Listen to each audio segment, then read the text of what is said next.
So when we started using thalidomide, it was a part of a clinical trial, right? So that's how there was a kind of a performer inbuilt in which, in a proper way, how are we supposed to monitor the patients while they are on thalidomide? So every time a child was or a patient was started on thalidomide, we were supposed to monitor clinical parameters and the lab parameters. The clinical parameters included all kinds of adverse effects like somnolence, constipation. We would ask them about any new onset tremors, any difficult, any neurological problems like any tingling of hands and feet, any difficulty in wearing slippers or combing your hair, any subtle thing. uh, Edema, ask for peripheral edema. So there's a whole set of history questions that we included in our trial visit that had to be asked about. I think the most important part was to stress to ask for and look for early features of peripheral neuropathy, because that was a concern. And as patients started taking thalidomide, how it was affecting their quality of life, right? Some of our patients did complain difficulty in sticking to their school activities or to their job, getting up early in the morning, to having difficulties in getting up early in the morning to go to their school or job, whatever, right? So these were certain things which were there in the history part of it.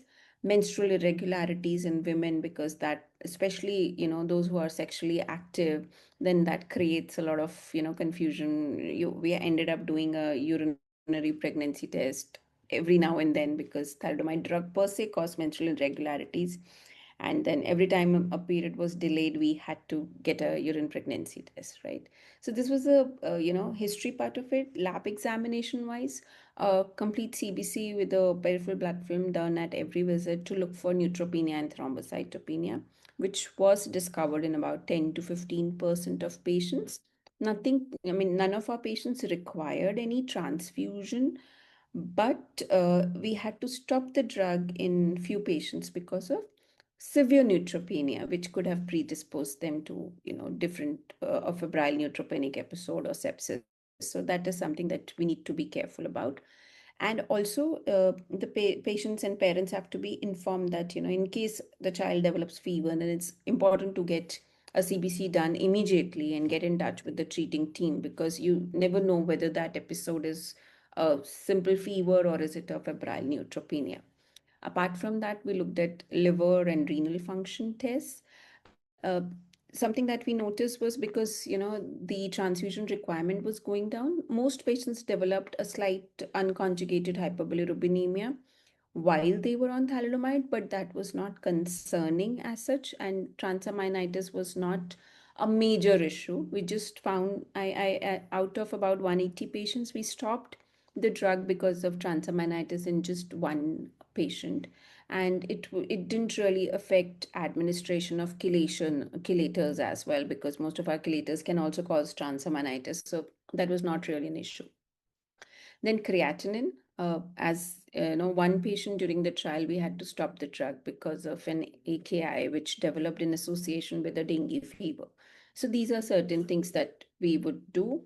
And if we had any clinical evidence or history evidence of peripheral neuropathy, then we went ahead and did a NCB, a nerve conduction study, to confirm whether there is any evidence of peripheral neuropathy or not. Something very interesting that came up during discussion about luspatercept, actually, we had a meeting recently where we discussed about doing your MRI spines before starting luspatercept, and following it up whether it leads to any increased extramedullary hematopoiesis. However, we've not done that with thalidomide, but that's an interesting concept that probably, if somebody is working on a trial to work on thalidomide, probably that can be uh, done in future. And of course, I think I missed on the liver and spleen size when I said clinical examination. That needs to be, because if a patient is on thalidomide and spleen is increasing, then you may want to go back to transfusions rather than putting the patient only on thalidomide and you know dealing with problems later on with extramedullary hematopoiesis, hypersplenism, etc.